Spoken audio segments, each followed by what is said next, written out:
Today we're going to look at how powerful are the banned modern cards for Magic the Gathering. It's that time that we just take a look at that ban list and say how powerful these things really are.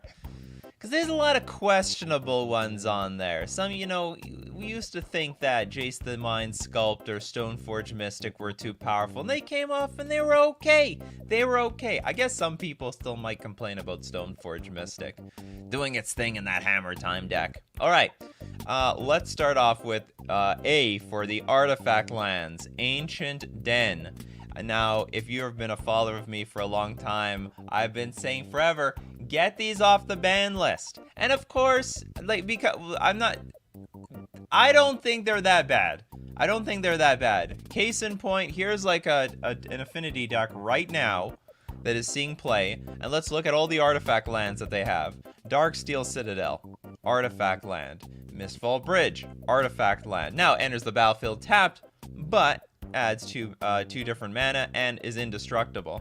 Treasure Vault, artifact land, and then Urza Saga, which is not an artifact land. Creates artifacts, but the deal is they have a bunch of artifacts already. All right, they're not going to replace I don't even think they'd want to even replace their 3 islands for 3 artifact lands, because you need those things for like Ghost Quarter, Field of Ruin, Path to Exile. Like, you need to have some basic lands. So where are they going to put these new artifact lands? What, they're going to replace Mistfall Bridge? Sure they'll do it, but it's not that big of a deal.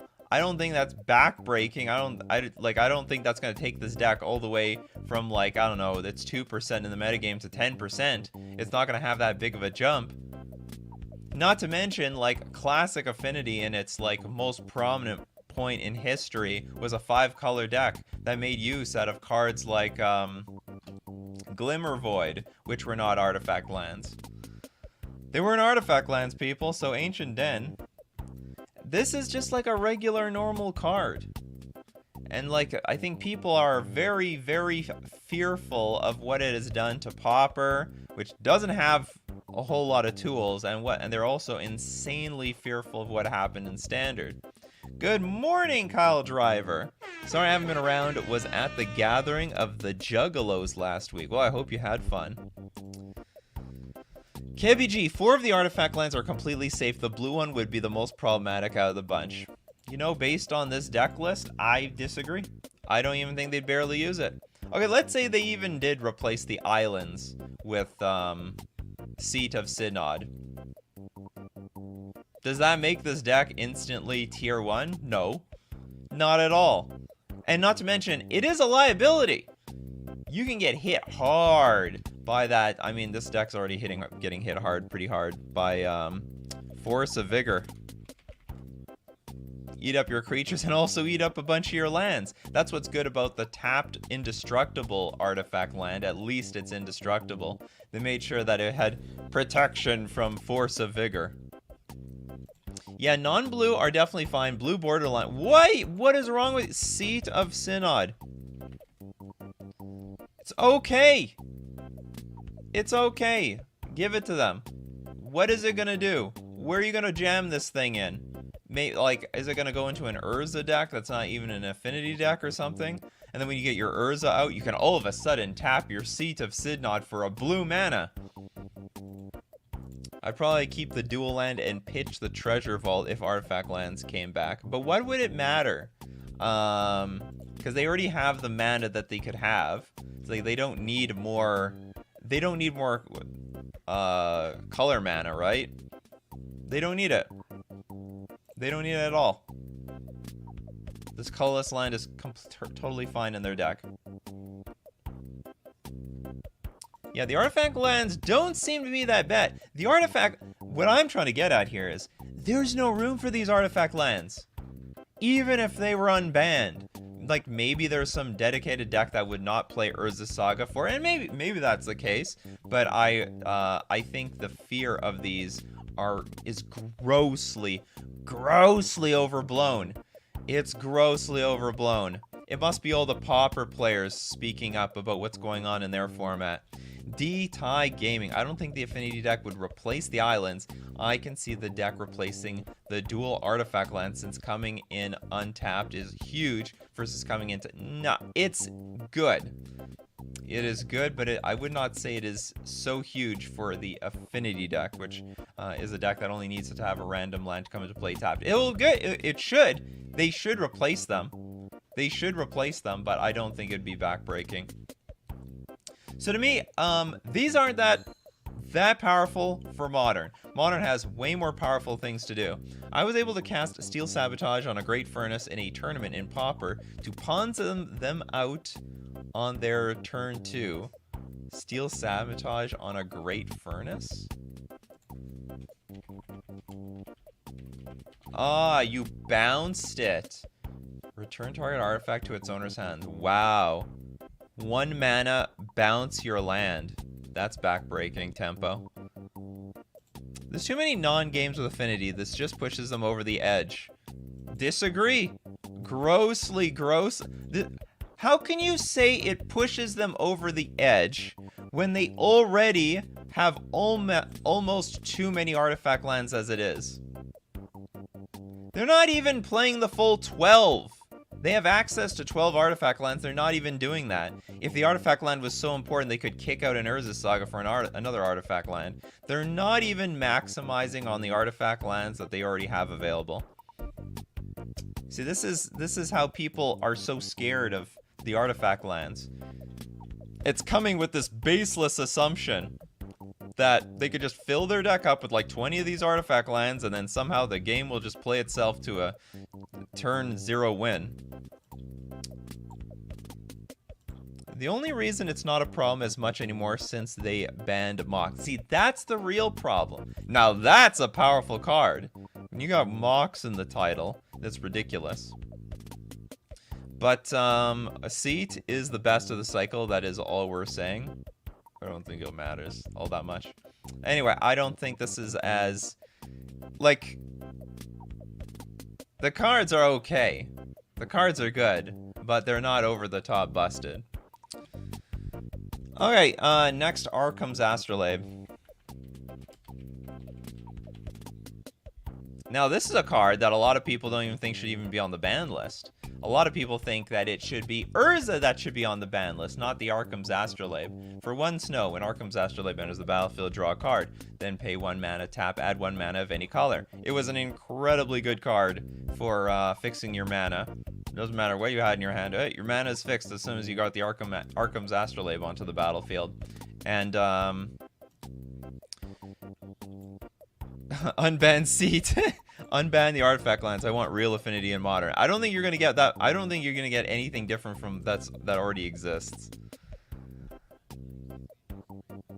And I'm not saying, I know, you know, this discussion really isn't about what we should ban or unban, because there are people who have the philosophy that, you know, even if the card was weak, say like the artifact lands, now, like they aren't that big of a deal. You know, what good would it have to Modern to unban? I'm just trying to gauge how powerful they are.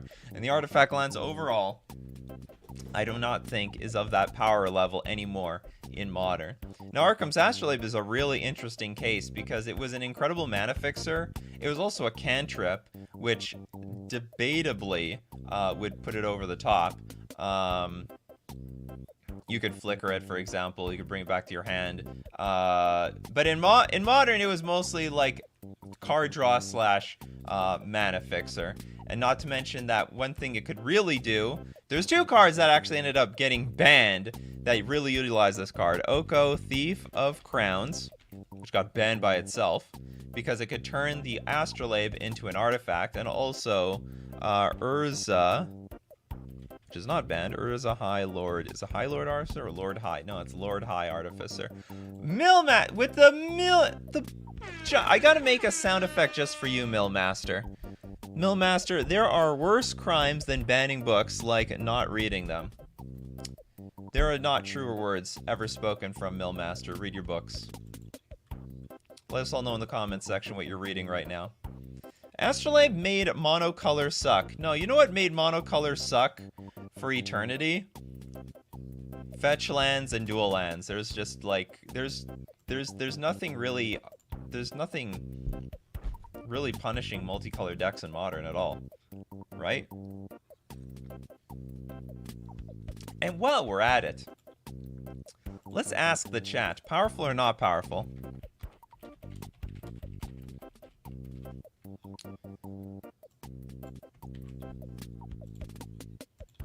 Just to get the take on chat while we're at it.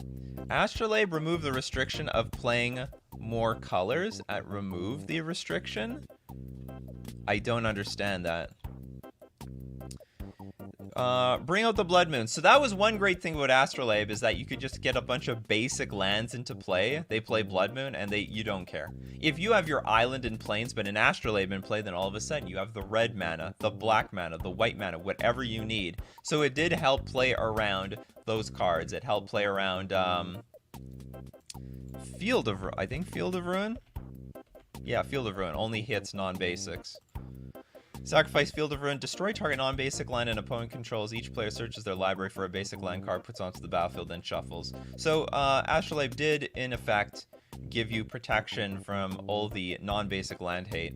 Astrolabe got removed the price of non-basics to go 5 color. Russ Goldrich, thank you so much for becoming a member. Welcome to the Coffee Crew. You could play 5 colors without actually struggling with the mana fix. I don't know if people struggle today, especially with Wrenn and 6. Wrenn and 6, now that I think about it, Wrenn and 6 is like the modern day Astrolabe. Astrolabe gets banned. We still have Wrenn and 6 at home. Just bring those fetch lands back to your hand and you basically have all the color of mana that you want. Just get one basic land at a time if you really need to. That Astrolabe got banned in Pauper, and that tells you a lot about how strong it is. It's a funny card, isn't it? It's a really funny card. It's not, like, powerful in the sense that, it's gonna, like, kill you on turn 2. It's just, like, this incredibly efficient card that protects 5 color mana bases. That's supposed to be a big weakness of those decks, those mana bases and Blood Moons. Correct. If you don't lose to Blood Moon, then there's something wrong with the deck.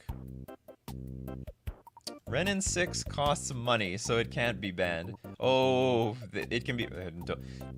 Mox Opal players will let you know that doesn't matter how expensive a card is, it can get banned. Way too efficient. There is a reason why Prophetic Prism is not played. Yes, correct. Alright, what do you guys think? Wow, you think this thing is super powerful. I would say, yes, it is. It is not... It is a very strong card. It is a very, very strong card. It is so efficient that it definitely deserved to be banned. Alright, next one. Oh, this is going to be an interesting one, chat. Birthing Pod. Birthing Pod. I need to hear your take on Birthing Pod right now. This card...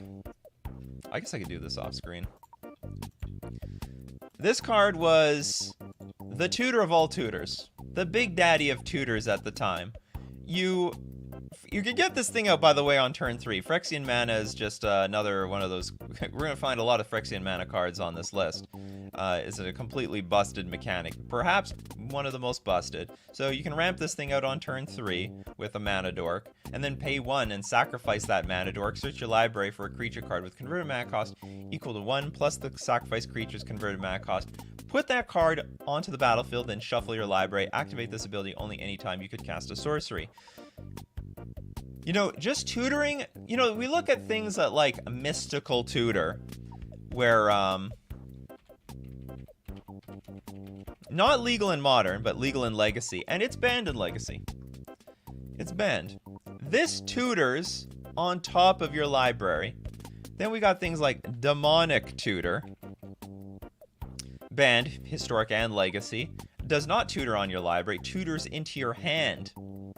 And we have all other tutors that tutor into your hand. Eladimri's Call.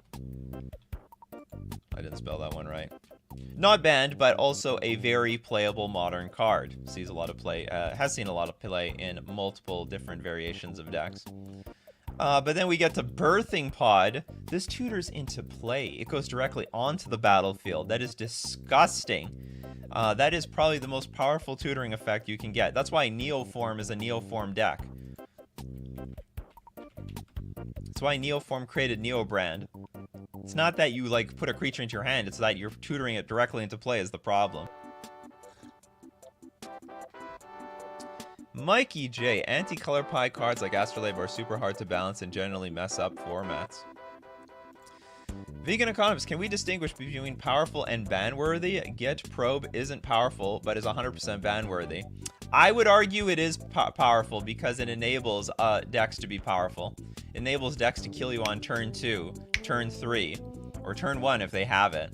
You know, that's the whole deal with Gitaxian Probe. It clears the way to increase your win percentage. So anyway, now there are some people who think that we can unban this card. It's not so bad right now. We've got the tools for it. We've got the what's it called? Force of Vigor and more artifact destruction than we ever had before. We have what's it called? Collector Roof. Go collect your birthing pod. Pod might actually be too powerful because when people see Pod, they only see the old list and forget that new cards exist, and the deck would probably change and won't look like it used to. Okay, so I mean, my argument in the past, and nothing's changed actually against Birthing Pod. Birthing Pod is an immediate kill. It'll just kill you immediately. So we have, like, we start the game off. Let's say we start off with Birds of Paradise. Birds of Paradise. You go Birds of Paradise into Thought Monitor. Oops, no. Let's go back. Corridor Monitor. You have Thought Monitor on the battlefield. That's cheating. So, Corridor Monitor, when it enters the battlefield, untap target artifact you control. You untap your Birthing Pod. Then you pod away the Corridor Monitor for a Renegade Rallier. Renegade Rallier enters the battlefield and has Revolt because something left the battlefield this turn. If a permanent you control left the battlefield this turn, return target permanent card with converted mana cost 2 or less from your graveyard to the battlefield. You go get your Corridor Monitor back to the battlefield, untap your pod. Then you're going to pod away the Renegade Rallier for Restoration Angel. You get your Restoration Angel out, you blink your Corridor Monitor, untap the pod again. Then you pod away Restoration Angel for Kiki Jiki.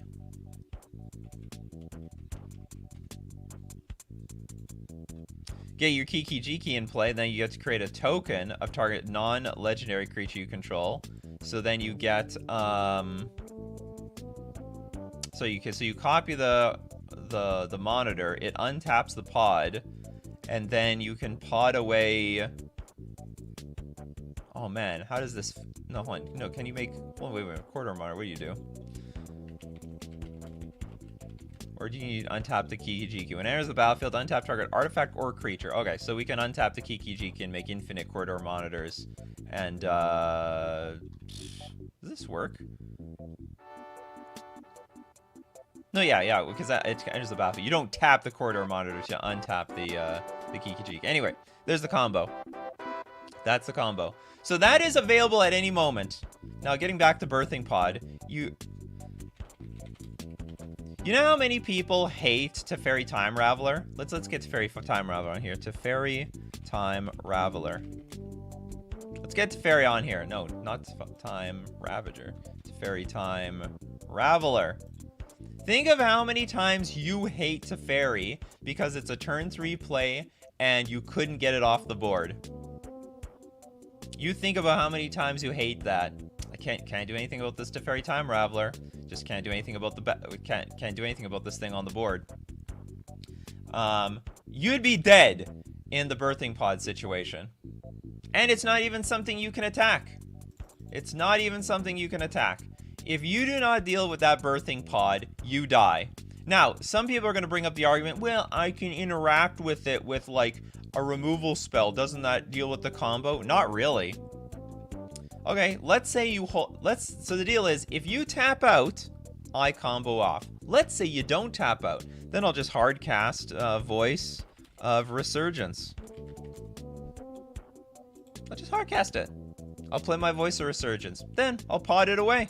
I'll get my elemental token. I'll get a Renegade Rallier. Get my Voice of Resurgence back. Nice removal spell. Nice removal spell, buddy. That's right.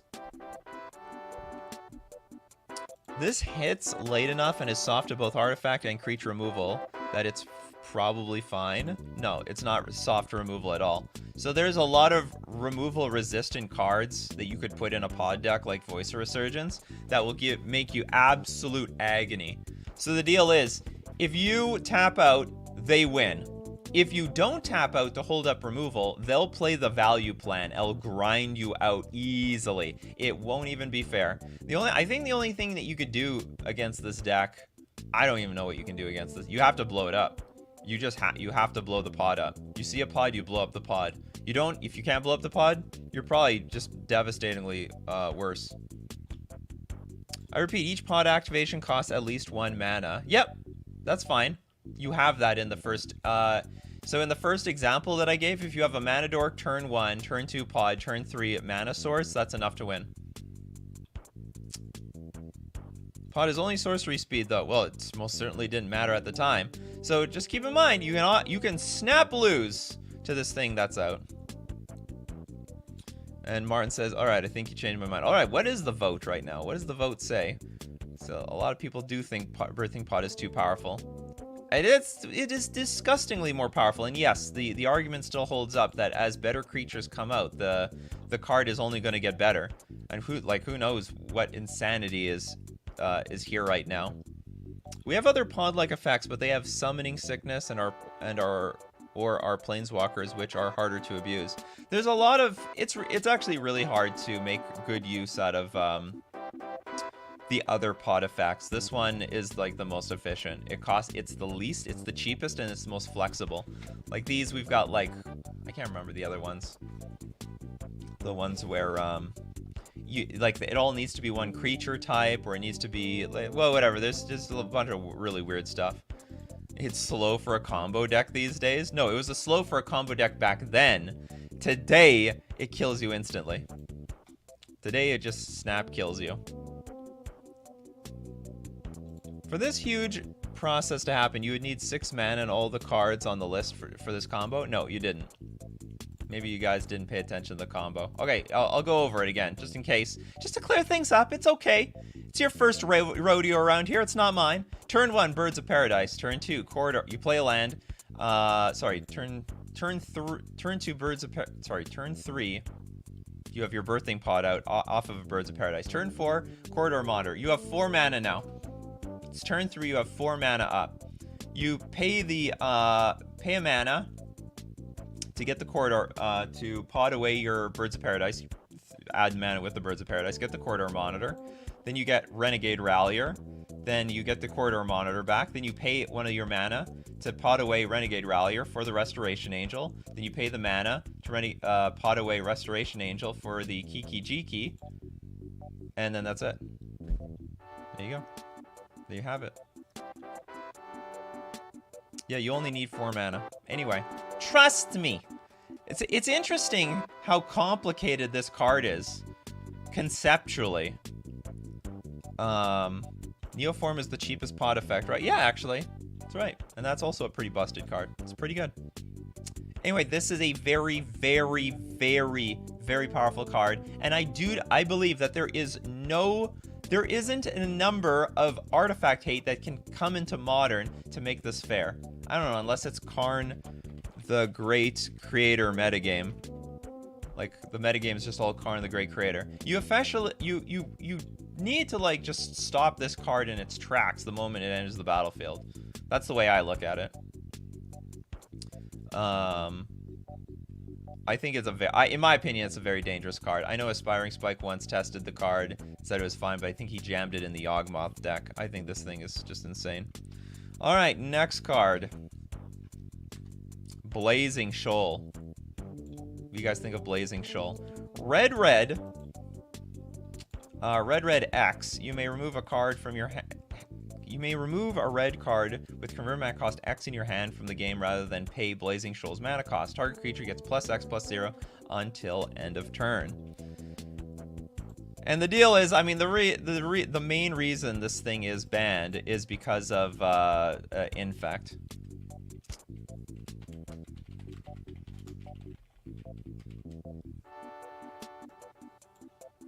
It's infect's fault. Here, let's get blighted agent on the battlefield. So the idea is you have your blighted agent in play, and then you also have Blazing Shoal in your hand, and that in combination with, say, Progenitus created some very janky wins. Some very, very janky wins. Was there any other cards that they used? I know Progenitus was one of them because it is a red card, right?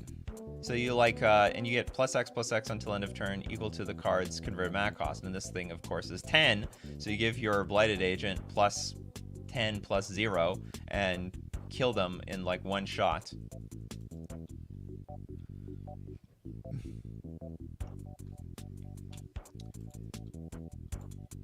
What's going on in chat here? But there are hate cards now. Isn't the own everyone thing? What? That's not a sentence as far as I'm concerned. What about Emrakul? Not a red card. That's the problem. You may remove a red card with convert mana cost X in your hand from the game rather than pay Blazing Shoal's mana cost. The same's fine. There's so much jank that needs to happen to make it work. Okay, so here's the deal. I actually agree with you, Azrael. I completely agree with you. You gotta like warp your deck to put this Progenitus in there. I think it's pretty pointless. And also, there are turn 2 kills already in Modern. So like, for example, let's say you have turn 1 Glistener Elf.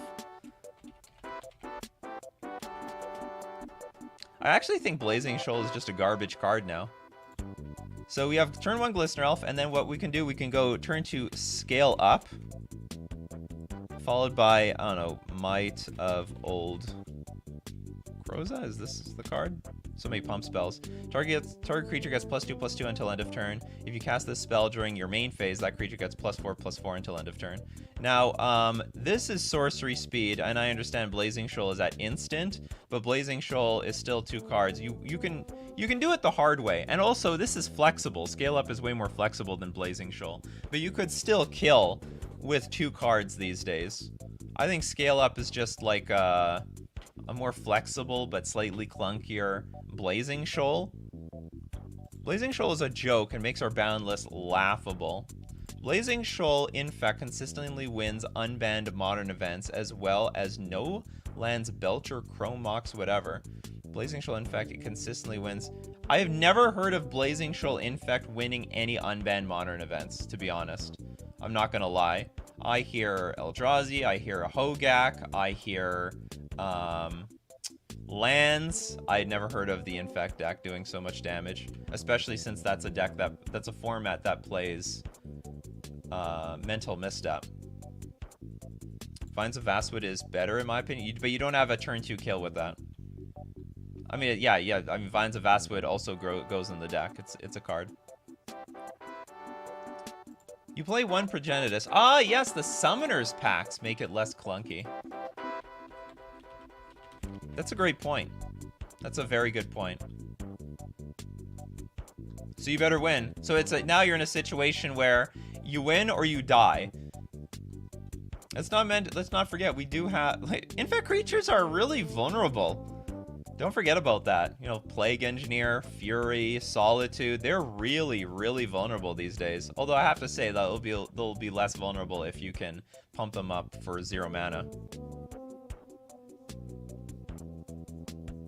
I've played the old blue Infect deck. It's extremely consistent. What about in Death Shadow? I don't know. I don't know about that one. This is a really good point with the Summoner's Pact, and we'll see how. See what chat is on this one. Ooh, it's divided. It's pretty divided. Whoops. Where do we go? It's pretty divided. It's not clear cut here. Some people say it's too powerful. A lot of people say it's not so powerful. I have to say, you're slightly changing my mind with this Summoner's Pact thing. Maybe you just completely changed my mind.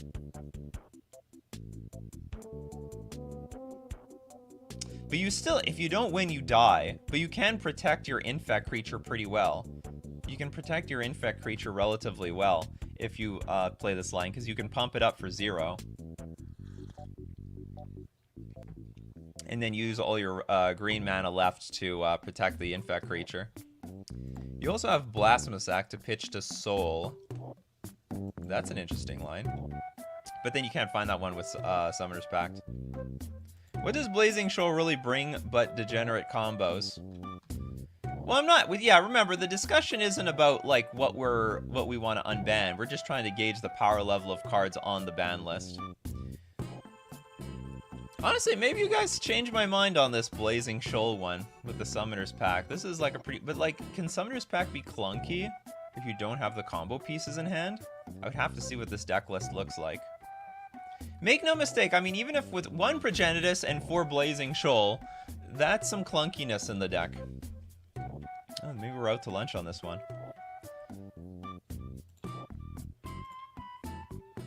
Summoner's Pact for a blue card to pitch for Force of Negation. Tough seeing some Get Modern 101 like that when they attempt to removal. I don't... So you can go get Progenitus and then pitch it to play your Pact of Negation, but you still better pay the 4 mana next turn. Blazing Shoal is not really that great anymore.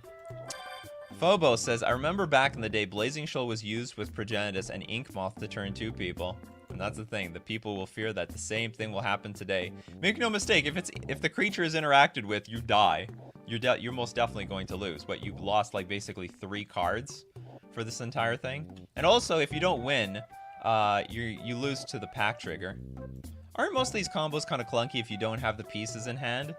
Well, that's what I'm thinking. Like, these are not flexible cards. Like, if you have Summoner's Pact in your hand, let's say you play with Summoner's Pact. You have Summoner's Pact in your hand, and you got Blazing Shoal in your hand.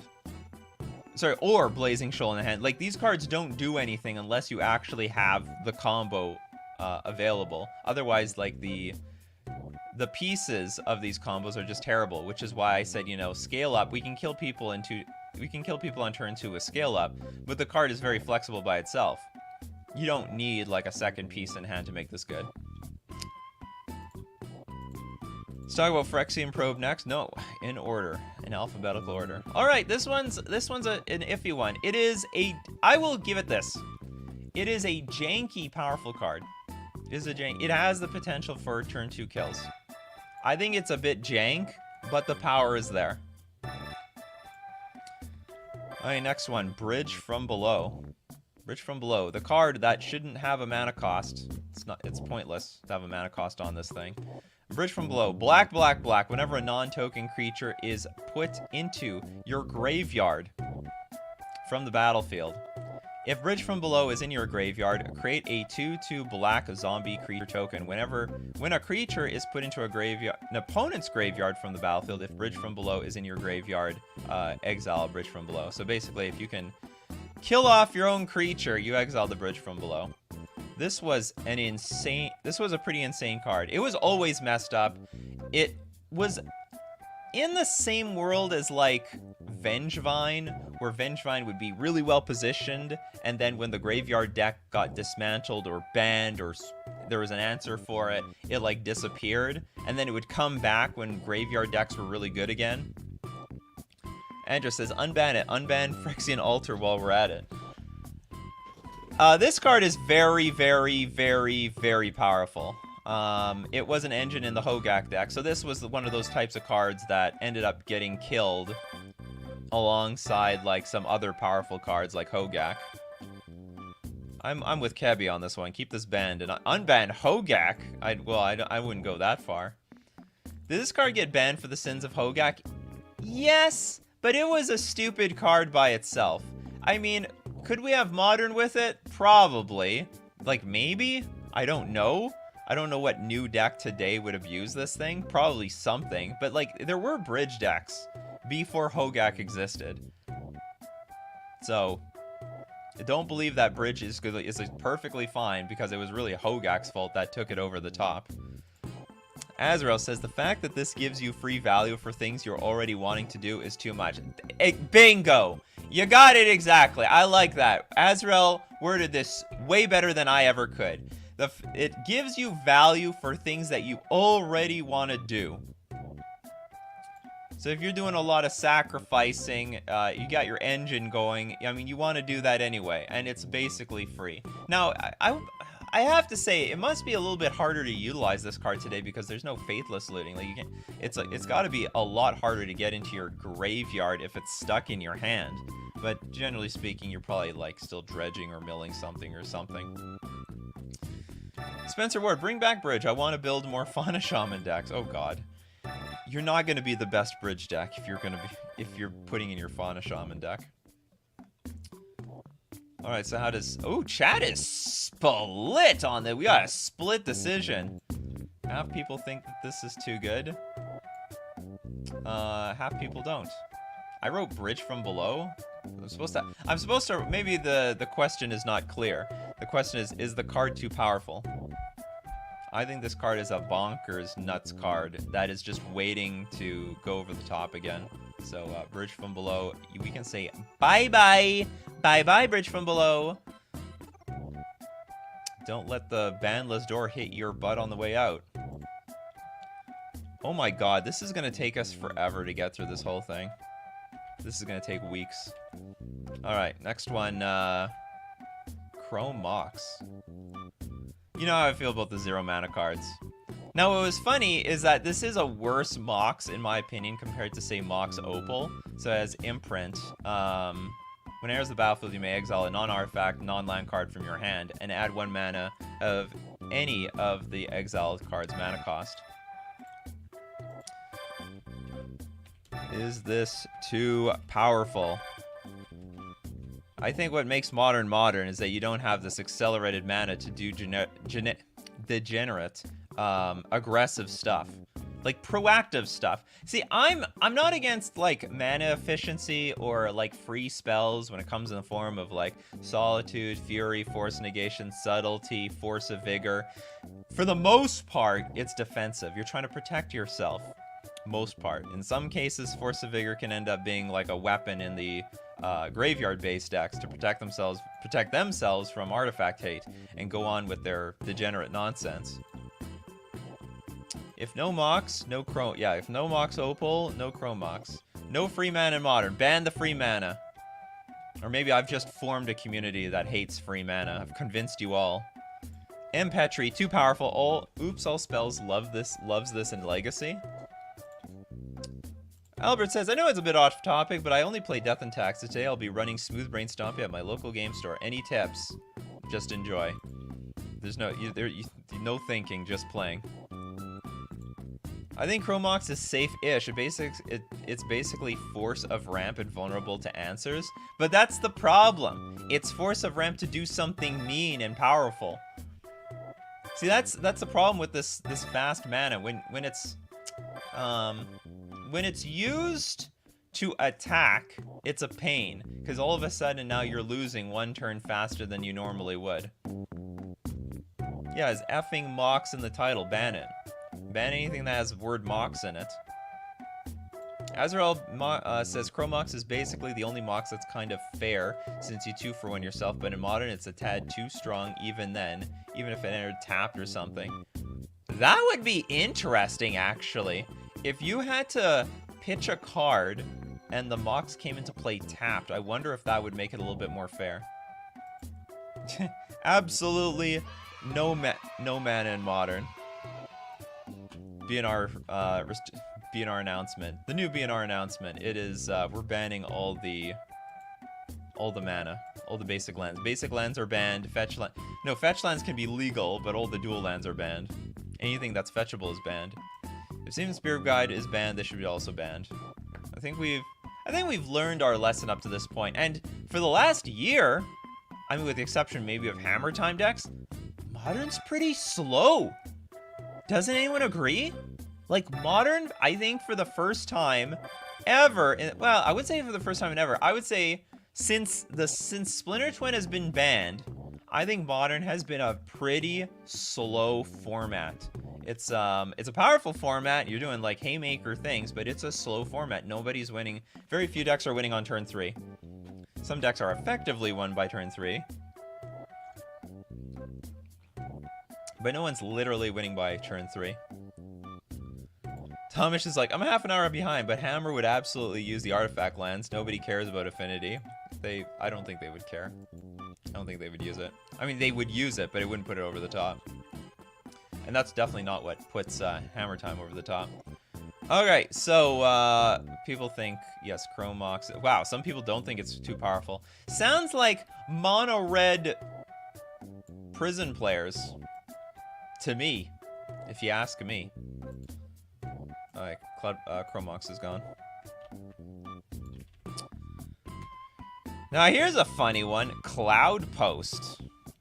Man, this is just like Supertron, right?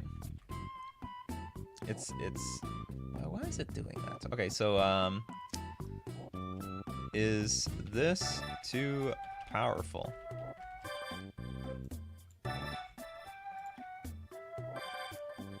It's a Locust. Enters the battlefield tapped. Add 1 mana of any. Add 1 to your mana pool for each Locust in play, and it can like it scales. It scales. So you put Cloudpost in play. It comes to play tapped. Whatever. Then you put the other what is it? Glimmer Post. Glimmer Post enters the battlefield. You gain 1 life for each Locust on the battlefield. That is just fantastic. What were they thinking about when they made this card? Maybe Tron wasn't a big deal at the time, and they were like, we could like Tron sucks. Let's make a better Tron. Let's make big mana thing. Morning Falky. Only people who don't understand the true power of the dark side want Cloudpost unbanned, or they do understand the true power and they want that power again. Sugarcane, thank you so much for the $5 super chat. Went 3-0 in Modern with Mono Black vehicles. Last FNM can confirm Modern is super slow nowadays. Even Mono Black, so slow even Mono Black vehicles has a chance. My God, that was not on my bingo card today. Nobody wants more land-based pseudo combos with high inevitability. So a lot of people, I mean, Tron is already like a pretty stable deck as it is, and I can attest to that. The Glimmer Post deck is just going to make way more mana than the Tron deck. So Tron has been in the top 10 for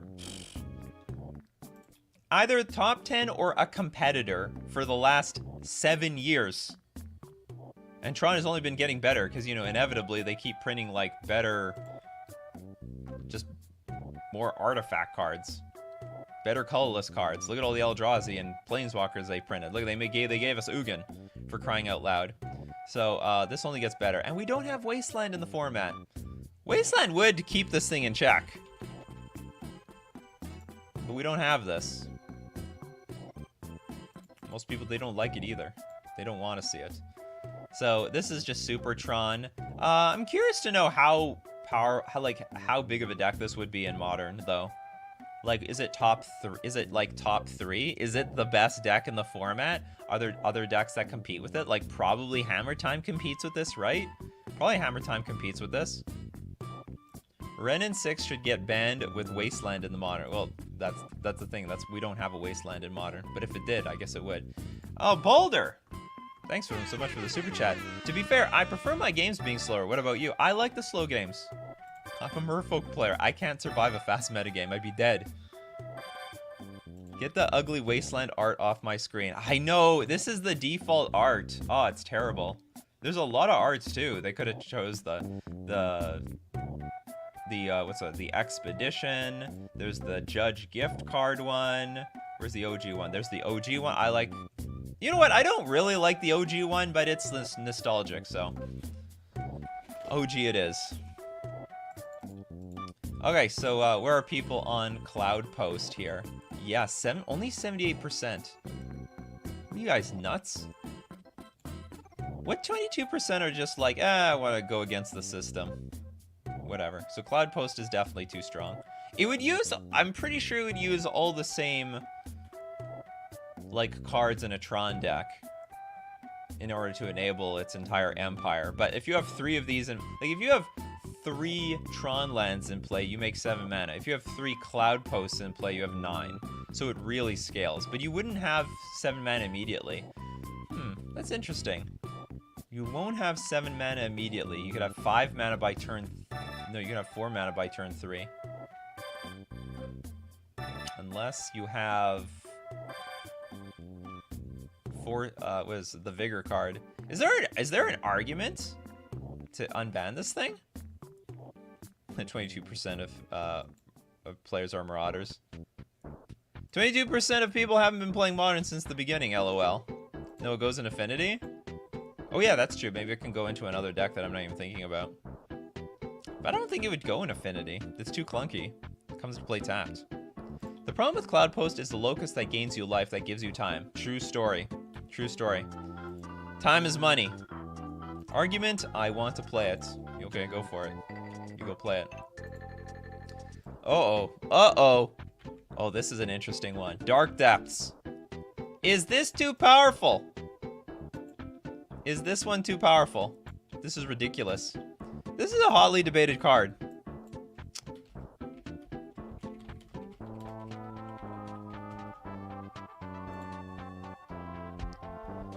Maybe not super debated, but while you so Dark Depths enters the battlefield with 10 ice counters on it, 3 mana, remove an ice counter from Dark Depths. When Dark Depths has no ice counters on it, sacrifice it. If you do, create a Merit Lage, a legendary 2020 black avatar creature token with flying and indestructible.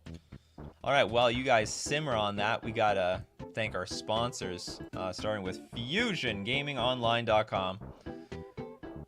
You probably have, like, a few hours left to take advantage of the summer sale, but outside of that, you can get your... Don't forget to... You could pre-order Dominaria United. Also, get all your singles from FusionGamingOnline.com. They have a huge inventory of singles for Pauper, Commander, and Modern for your next tournament. I'm gonna buy the Pauper Fairies deck. I think it's cheap enough. I'm free rolling this. Why not own a Pauper Fairies deck? And I'm gonna buy the whole thing at FusionGamingOnline.com. Do not forget to use coupon code Nikachu, though, at checkout for 5% off all your purchases. And we're gonna thank Mana Traders, the premier place for renting Magic cards online and your one-stop shop to basically get play any deck, any format that you want on Magic the Gathering online. When I decided to play Fairies one day, I'm like, okay, let's go play Fairies. And it convinced me to go buy the paper version. Loved it. There's one poor guy in my chat that's like, are you gonna play Pauper Fairies in paper? And I missed it like 10 times. The answer is yes. I'm gonna play Pauper Fairies in paper. So you can support the channel using my Mana Traders link in the description below, or use coupon code Nikachu_9Y6 for 10% off your first 2 months.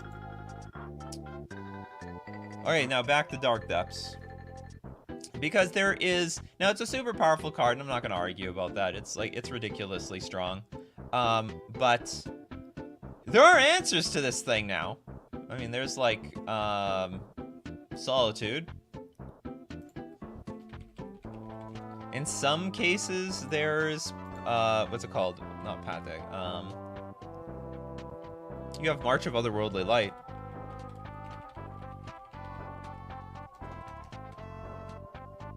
So there are more answers now to Dark Depths than there ever has been before. Okay, so like what do we got going on here in chat? The most played removal these days are exile based, correct? You can bounce it, correct? We got like what bounces it these days? Brazen Borrower. Basically. If you're anti-pod, you have to be anti this because it leads to some play pattern. It leads to the same play patterns, but it's in the form of a land. Boseiju hits it, but you better hit it before they activate it. Like, but the whole idea is they're gonna Dark Depths, then play, what's it called? Thespian Stage. Oh yeah, but you can still hit in response. So you, like, Thespian Stage, become a copy of target land, except it has this ability, and then you blow up the Dark Depths. Engineered Explosives will not deal with it because the token is indestructible. So actually will do nothing. Yeah, Boseiju actually is a good one, though. Big question. If Stifle is reprinted into Modern, what abilities would it counter most of the time? A lot of stuff. It would hit the Evoke on... It would hit Cascade. It would hit Evoke. It would hit Fetch Lands. Hit a lot of stuff. Blood Moon. Blood Moon would go up in value all of a sudden. What's the color of the token? It's black, I think. Create a Merit Lage, a legendary black avatar.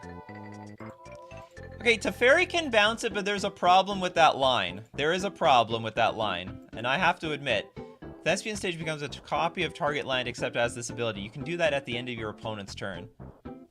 So let's say you play Teferi on your turn, and they've got the Dark Depths and the Thespian Stage just sitting there waiting in the weeds. It's waiting to go get ya. Yeah, you're gonna get nailed. They'll just, at the end of your turn, create the damn thing, and then you're screwed. It will be over.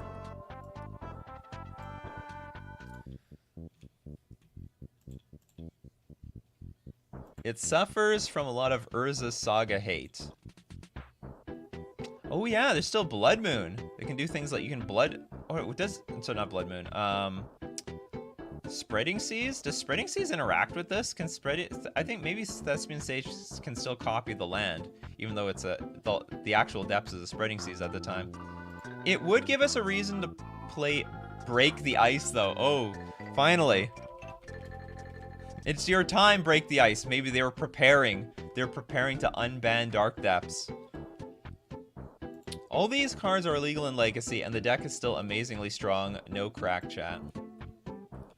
Okay, I have to concede. I think there's more answers than ever before, but it does create the problem of, like, end of turn, create a 20/20. Can you deal with it? If you can't, you die.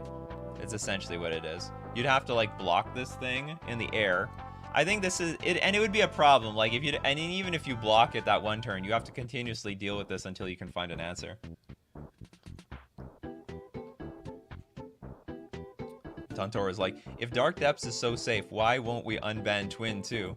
Yeah, Twin could deal with this. Just tap down the 20/20 Merit Lage, then combo off. Alex, question. What if the card can be handled reasonably, but will cause the format to warp to do it, or produces bad play patterns? Do we keep it banned? Yes. Yes. It's essentially why we keep Twin banned and we keep Uro banned. We could unban those cards. I don't think they're too powerful for Modern, but it would the formats would be warped around it. So you're saying it's countered by Bitter Blossom? Wow! Wow! In some sense, this is actually the counter to Dark Depths. I don't think Dark Depths has a good answer to this damn thing. Oh yeah, Fire and Ice Will. It's a temporary answer. It's an answer for one turn. You better, like, Prismatic Ending it away the next turn. Bitter Blossom, it's your time. Your time has come.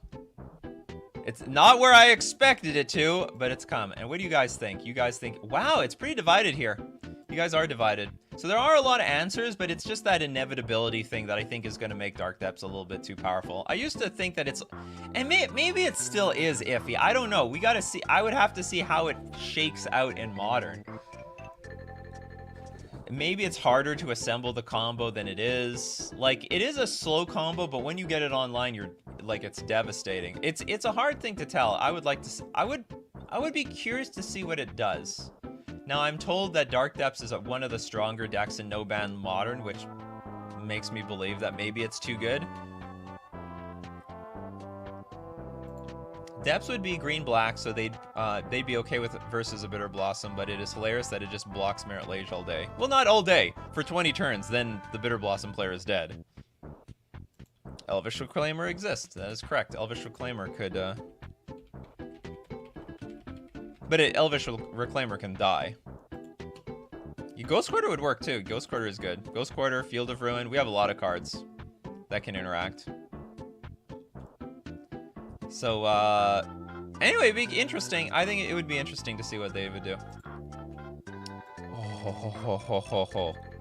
But Dark Depths, it is powerful. It is a very, very powerful card. Oh, this is a cute one, chat. This is a cute one. It's the Deathrite Shaman.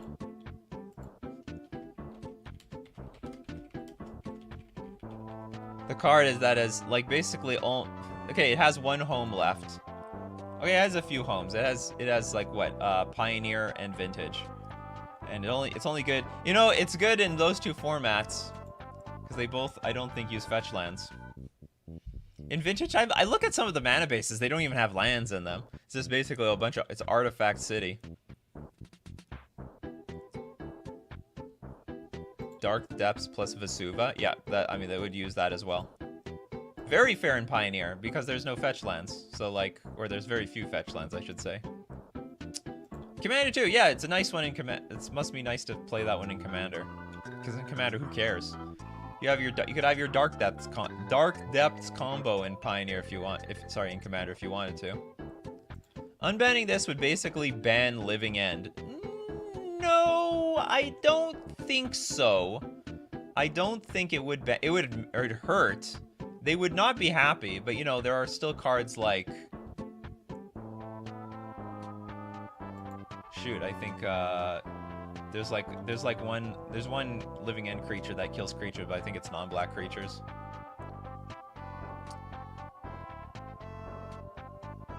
Living End was a deck while it was unbanned. Barely. It was not a big deck back then. Today, Living End is... The Living End story is very interesting. A long time ago, it was just nothing. It was like it was just jank. It was serious jank, and now it's like one of the top contending actual power forces of Modern. So the story of Living End is very interesting, and it was all because of splashing blue. Who would have thought? All you have to do is go blue, and all of a sudden it's too good. Also, probably Force Negation had a really big... That helped a lot. Force Negation really put it over the top. Talking about earlier about how those, I like the free mana spells, because usually it's defending against Degeneracy, except for when it's actually helping Degeneracy. What were Deathrite Shaman's play patterns during its heyday? Does anyone remember? Yeah, it was basically a mana dork that was going into, I think it was, they banned it from Pod before they banned Pod. So it was like just one of their Birthing Pod's best creatures. And it was a mana dork. It was played in also Jund, so you could play, you go turn to Liliana of the Veil, which was pretty good at that time. Hey, Liliana, that's the Boober Jund players. It was beautiful. Turn to Liliana of the Veil was one of the top tier plays that you could make in Modern at that time. You know, just eat that, because you would then start eating away your opponent's, your Splinter Twin player's hand. Turn to Liliana, tick up, tick up, tick up, and then all of a sudden the Twin player's starting to sweat. Oh, they start to sweat. Twin was not the clearly best deck in Modern when Jund had all its pieces. When it had the Bloodbraid Elf, when it had the Deathrite Shaman. Deathrite Shaman didn't create play patterns, it was just the best value creature ever. Now Ragavan might own that spot. Oh yeah, Ragavan is definitely the newest variation of Deathrite Shaman. Like, it's a Swiss Army knife, so it's... There were some people that also argued that graveyard-based decks outside of Pod, well, I guess Pod's not really a graveyard-based deck, but it used the graveyard with Persist. Were being, like, hampered. Did they ban Deathrite Shaman and unban Hogak at the same time? There was the claim, and there's definitely truth to this. Like, this is a main deck hate card versus graveyard strategies. Which I think is okay! Why do we want to help the graveyard deck so much? F them! They should work hard to be good. Deathrite Shaman would make Jund good again. I think Jund is okay right now. Deathrite Shaman will definitely make it really good. It would make Liliana of the Veil good all of a sudden, because I don't think Liliana of the Veil is in that great of a spot. But turn 2 Liliana is good. I will admit, turn 2 Liliana, because by turn 2, if someone's on the play or the draw, you're probably getting their best creature. You're probably hitting their best creature. If Deathrite Shaman was 1 toughness, it would change its value so much. It wasn't called the 4th best Planeswalker for nothing. I like that. I definitely think it's a Planeswalker. Alright, some of you guys think it's too powerful. It is a very, very good card. It's a very good card. But Deathrite, I will say this much. I don't think Deathrite Shaman is power in... It's one of those efficient cards. It's like what else did we talk about on this list? It's like Arcum's Astrolabe. It's Arcum's Astrolabe power level. It's just really, really efficient what it does, but it's not going to, like, kill you on turn 2 or turn 3. This thing could come off the ban list. and I don't think it would warp the format. I think if you unban Deathrite Shaman, we would have just a different format. Some decks would struggle more than others, you know, specifically the graveyard-based decks. They would have to deal with this thing on turn 1, but I think we would still have a format. It wouldn't be ridiculous. With the elementals and spot removal, I don't think it's broken anymore, just very powerful. That's true, it would get eaten up by Fury. It would be a very interesting unban. Deathrite Shaman unban would make all fetch lands prices spike? I doubt it. I doubt it. It would just be a very good card. We're already using as many fetch lands as we can. Well, I hope you love that one. I hope you like that discussion of Coffee and MTG, talking about the banned cards. And we still have a really long list to go. Alright, so as usual, you know, we do this. If you don't miss that, any discussion any day on weekdays starting at 8 o'clock a.m. Central Standard Time, be here, be there, or be square. Thank you so much, everyone. I humbly thank you for all the super chats, and everyone who's become a member lets me know that you love the conversation, and it is worth keep going with Coffee and MTG. We're already 2 years running, and we'll have many more. So thank you very much, because without you guys, there would be no conversation. You guys are the show. Deceptively, it looks like I'm the show. No, you guys are the show. So thank you very much for showing up every morning. And as usual, keep brewing up those coffees, and we'll keep brewing up the magic. Take care of yourselves, and I will see you at the next cup.